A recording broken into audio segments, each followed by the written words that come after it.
नमस्कार साथियों, आज देश जी के ट्रिक में आप सभी का स्वागत है। दोस्तों, इस वीडियो में मैं आपके एसएससी एमटीएस एग्जाम 8 अक्टूबर 2024 के पूछे गए सभी शिफ्टों पर आधारित है जीके जीएस का टॉप 50 महत्वपूर्ण प्रश्नों को कराने वाला हूं, जो कि आपके एग्जाम्स के लिए काफी ज्यादा महत्वपूर्ण रहने वाला है। तो साथियों, इस वीडियो को आप बड़े ही ध्यानपूर्वक एंड तक जरूर देखिएगा। तो साथियों, आज का पहला प्रश्न है, प्राण और दैहिक स्वतंत्रता का अधिकार भारतीय संविधान के किस अनुच्छेद में है? ऑप्शन है अनुच्छेद 20, अनुच्छेद 21, अनुच्छेद 22 और ऑप्शन डी है अनुच्छेद 24 है। तो साथियों, प्राण और दैहिक स्वतंत्रता का अधिकार भारतीय संविधान के अनुच्छेद 21 में है।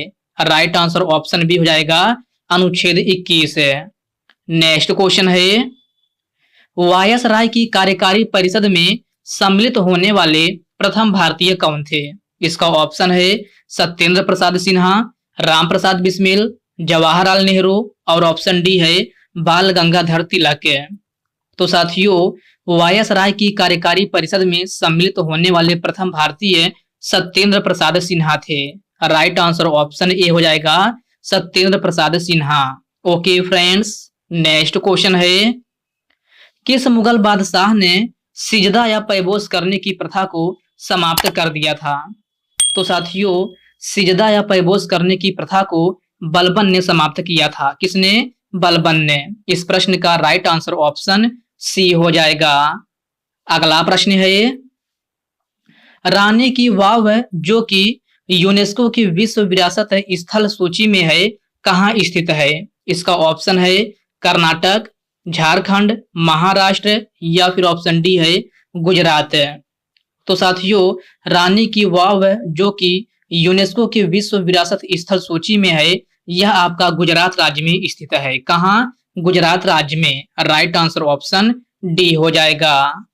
नेक्स्ट क्वेश्चन है, भारत में केंद्र शासित प्रदेशों का प्रशासन निम्नलिखित में से कौन संभालता है?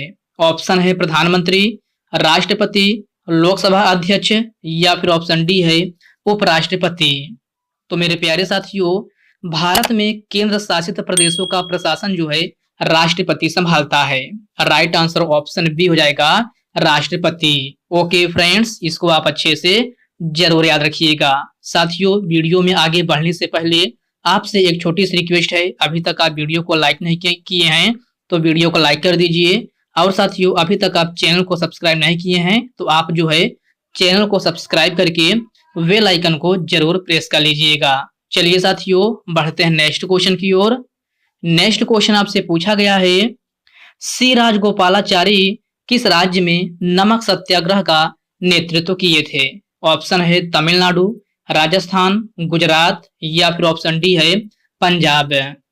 तो साथियों, सी राजगोपालाचारी नमक सत्याग्रह का नेतृत्व जो है तमिलनाडु में किए थे। कहां? तमिलनाडु में। प्रश्न नंबर 6 का राइट आंसर ऑप्शन ए हो जाएगा। नेक्स्ट क्वेश्चन है, राष्ट्रपति के द्वारा राज्यसभा में कितने सदस्य मनोनीत किए जाते हैं? तो साथियों, आप बताना है कि राष्ट्रपति के द्वारा राज्यसभा में कितने सदस्य मनोनीत किए जाते हैं। तो साथियों, 12 सदस्य मनोनीत किए जाते हैं। कितने सदस्य? 12 सदस्य। प्रश्न नंबर 7 का करेक्ट आंसर ऑप्शन डी हो जाएगा। अगला प्रश्न है, नाइसी जनजाति भारत के किस राज्य में संबंधित है? तो साथियों, इस क्वेश्चन में आपसे पूछा गया है कि नाइसी जनजाति भारत के किस राज्य से संबंधित है। ऑप्शन है हिमाचल प्रदेश, झारखंड, अरुणाचल प्रदेश या फिर ऑप्शन डी है बिहार। तो साथियों, नाइसी जनजाति भारत के अरुणाचल प्रदेश से संबंधित है। राइट आंसर ऑप्शन सी हो जाएगा अरुणाचल प्रदेश है। ओके फ्रेंड्स, इसको आप अच्छे से जरूर याद रखिएगा। आपका नेक्स्ट क्वेश्चन है, रूमटेक मठ किस राज्य में अवस्थित है? तो सभी प्यारे साथी इसका आंसर बताएंगे कि रूमटेक मठ जो है किस राज्य में अवस्थित है। सिक्किम, केरल, पंजाब या फिर त्रिपुरा। तो आपका करेक्ट आंसर ऑप्शन ए हो जाएगा सिक्किम राज्य में। रूमटेक मठ जो है आपका सिक्किम राज्य में अवस्थित है। इसको आप अच्छे से जरूर याद रखिएगा। नेक्स्ट क्वेश्चन है, कन्नौज के युद्ध में शेर शाह ने किसको पराजित किया था? तो आपको बताना है कन्नौज के युद्ध में शेर शाह ने किसको पराजित किया था? तो साथियों यह आपका हुमायूं को पराजित किया था। राइट आंसर ऑप्शन बी हो जाएगा हुमायूं। और साथियों अगर आपसे पूछा जाए कि कन्नौज का युद्ध कब हुआ था, तो कन्नौज का युद्ध जो है 1540 ईस्वी में हुआ था। कब? 1540 ईस्वी में। ओके फ्रेंड्स, क्लियर है। चलिए बढ़ते हैं नेक्स्ट क्वेश्चन की ओर। नेक्स्ट क्वेश्चन आपसे पूछा गया है, एलिफेंटा गुफा निम्नलिखित में से किस राज्य में अवस्थित है? गुजरात, केरल, महाराष्ट्र या फिर उत्तर प्रदेश है? तो साथियों एलिफेंटा गुफा जो है आपका महाराष्ट्र में अवस्थित है। राइट आंसर ऑप्शन सी हो जाएगा महाराष्ट्र में। नेक्स्ट क्वेश्चन है, एडवर्ड झील के किनारे स्थित महारानी एलिजाबेथ राष्ट्रीय उद्यान किस देश में स्थित है? युगांडा में, तिब्बत में, सिलोन में या फिर ऑप्शन डी है इनमें से कोई नहीं। तो साथियों एडवर्ड झील के किनारे स्थित महारानी एलिजाबेथ राष्ट्रीय उद्यान जो है आपका किस देश में स्थित है? तो प्यारे साथियों यह आपका युगांडा में स्थित है। राइट आंसर ऑप्शन ए हो जाएगा युगांडा में। ओके फ्रेंड्स, इसको आप अच्छे से जरूर याद रखिएगा। नेक्स्ट क्वेश्चन है, झूलती मीनार कहां पर अवस्थित है? तो मेरे प्यारे साथियों झूलती मीनार जो है आपका अहमदाबाद में स्थित है। राइट आंसर ऑप्शन डी हो जाएगा अहमदाबाद में। नेक्स्ट क्वेश्चन है, जनगणना 2011 के अनुसार भारत का सबसे कम आबादी वाला शहर कौन सा है? Very very most important question है, स्टार मार्क जरूर लगा लीजिएगा। तो साथियों आप बताना है कि जनगणना 2011 के अनुसार भारत का सबसे कम आबादी वाला शहर कौन सा है? तो साथियों यह आपका पंजाब राज्य का कपूरथला शहर है। राइट आंसर ऑप्शन ए हो जाएगा कपूरथला शहर। ओके फ्रेंड्स, इसको आप अच्छे से जरूर याद रखिएगा। आपका नेक्स्ट क्वेश्चन है, चुनाव आयोग भारतीय संविधान के किस अनुच्छेद में वर्णित है? ऑप्शन है अनुच्छेद 226, अनुच्छेद 276, अनुच्छेद 325 और ऑप्शन डी है अनुच्छेद 324 है। तो साथियों चुनाव आयोग जो है आपका भारतीय संविधान के अनुच्छेद 324 में है। किसमें? अनुच्छेद 324 में। इस प्रश्न का राइट आंसर ऑप्शन डी बन जाएगा। अगला प्रश्न है, जनगणना 2011 के अनुसार सबसे कम जनसंख्या घनत्व किस राज्य की है? तो साथियों क्वेश्चन को ध्यान से पढ़िए। आपसे पूछा जा रहा है कि जनगणना 2011 के अनुसार सबसे कम जनसंख्या घनत्व किस राज्य की है? ऑप्शन दिया गया है बिहार, अरुणाचल प्रदेश, मिजोरम या फिर केरल। तो साथियों जनगणना 2011 के अनुसार सबसे कम जनसंख्या घनत्व जो है आपका अरुणाचल प्रदेश की है। राइट आंसर ऑप्शन बी हो जाएगा अरुणाचल प्रदेश है। ओके फ्रेंड्स, इसको आप अच्छे से जरूर याद रखिएगा। आपका नेक्स्ट क्वेश्चन है, एशिया का सबसे बड़ा थोक मसाला बाजार कहाँ स्थित है? तो साथियों एशिया का सबसे बड़ा थोक मसाला बाजार आपका दिल्ली में स्थित है। राइट आंसर ऑप्शन सी हो जाएगा दिल्ली में। नेक्स्ट क्वेश्चन है, उकाई डैम निम्नलिखित में से किस नदी पर स्थित है? ऑप्शन है ताप्ती नदी, सतलज नदी, कावेरी नदी या फिर ऑप्शन डी है कृष्णा नदी। तो साथियों उकाई डैम अर्थात उकाई बांध जो है आपका ये है ताप्ती नदी पर स्थित है। राइट आंसर ऑप्शन ए हो जाएगा ताप्ती नदी। ओके फ्रेंड्स, क्लियर है। चलिए बढ़ते हैं नेक्स्ट क्वेश्चन की ओर। नेक्स्ट क्वेश्चन आपसे पूछा गया है, कुमाऊं हिमालय किन दो नदियों के बीच स्थित है?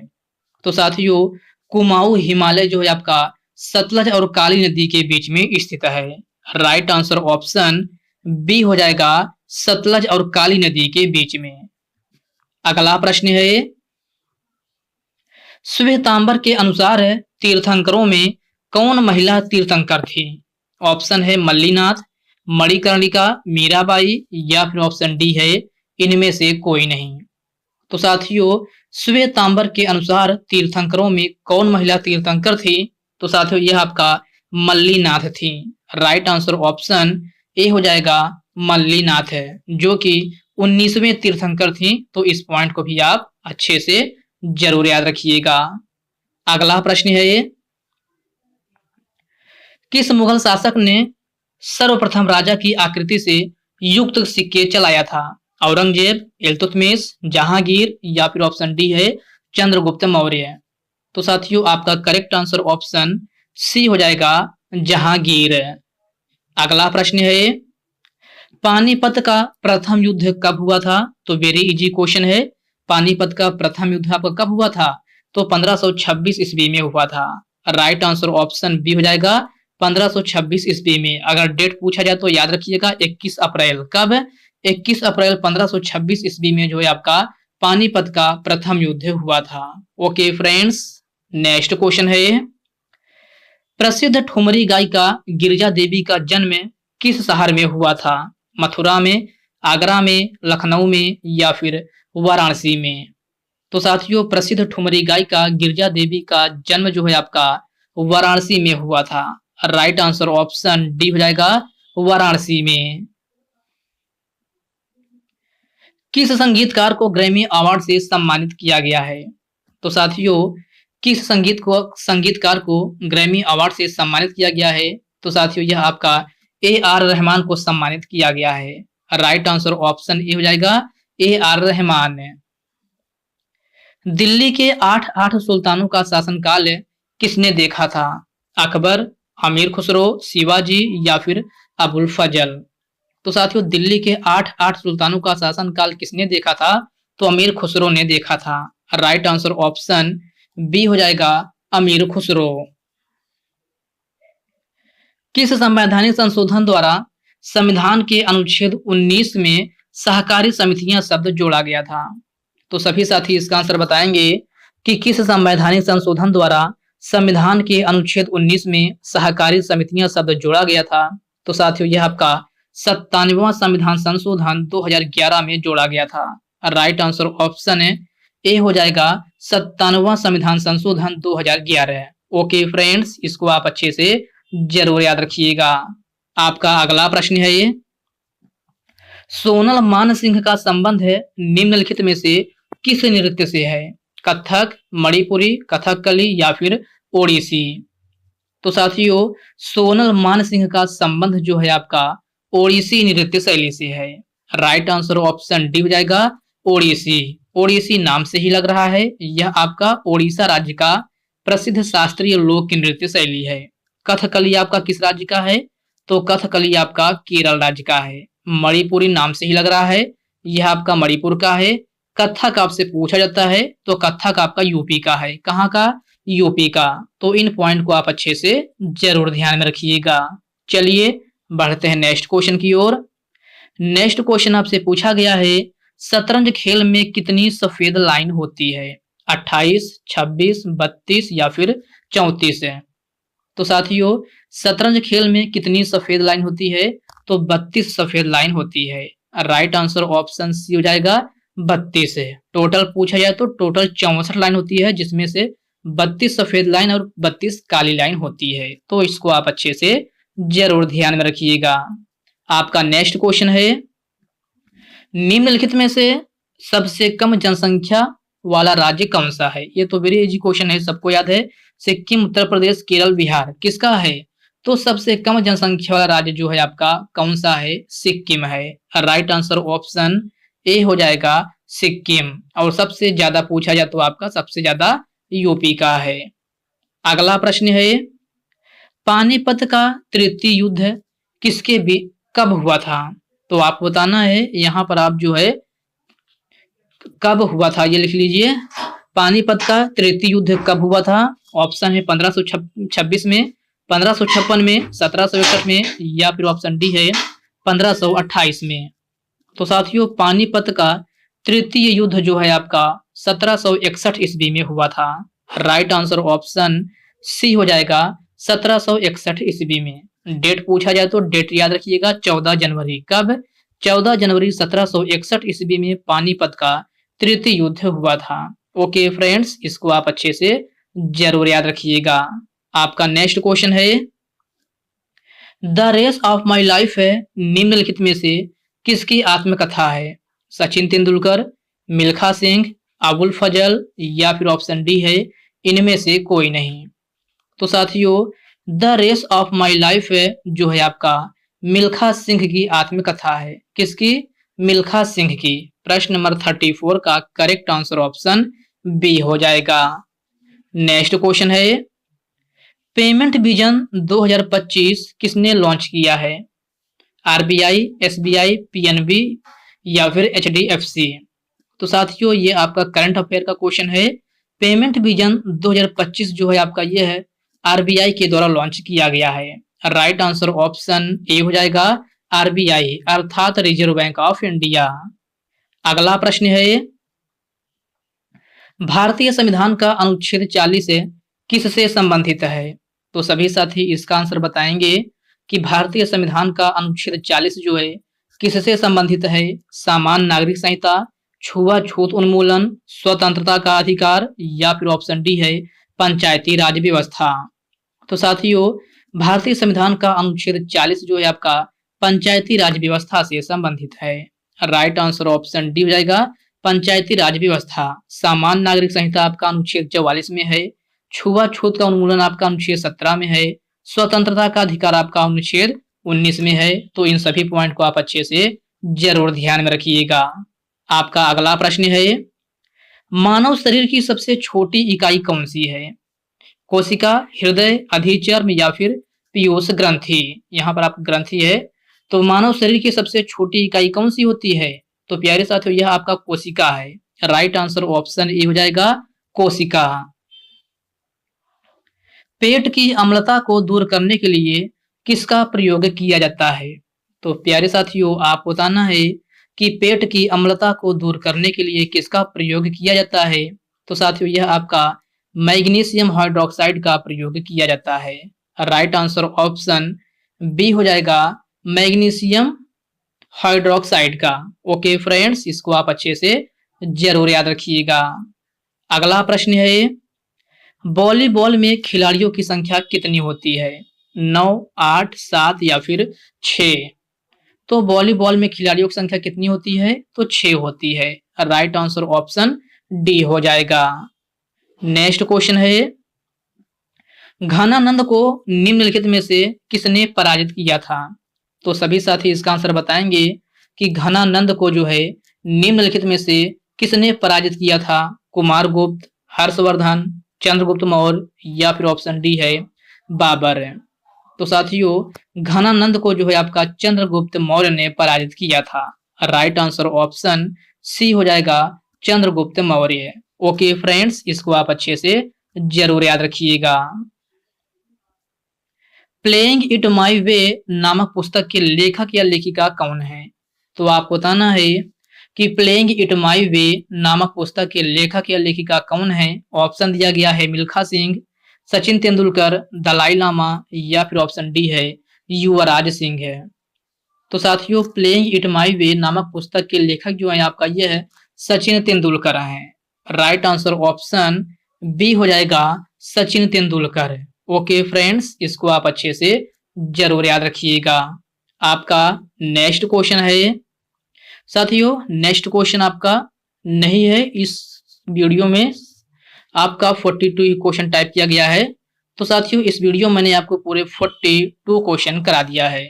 तो साथियों यह वीडियो आपको कैसी लगी आप कमेंट बॉक्स में कमेंट करके अपना फीडबैक जरूर दीजिएगा। और साथियों इन 42 क्वेश्चन में से आप कितने प्रश्नों का सही आंसर कर पाए हैं, साथ ही साथ आप अपना स्कोर भी कमेंट बॉक्स में कमेंट करके जरूर बता दीजिएगा कि आप इन 42 क्वेश्चन में से कितने क्वेश्चन आप सही अटेम्प्ट कर पाए हैं।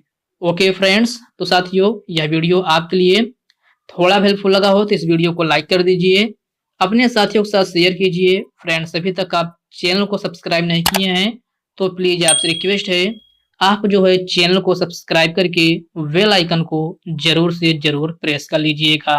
तो चलिए साथियों इसी के साथ हम मिलते हैं किसी नेक्स्ट वीडियो में, तब तक के लिए जय हिंद दोस्तों।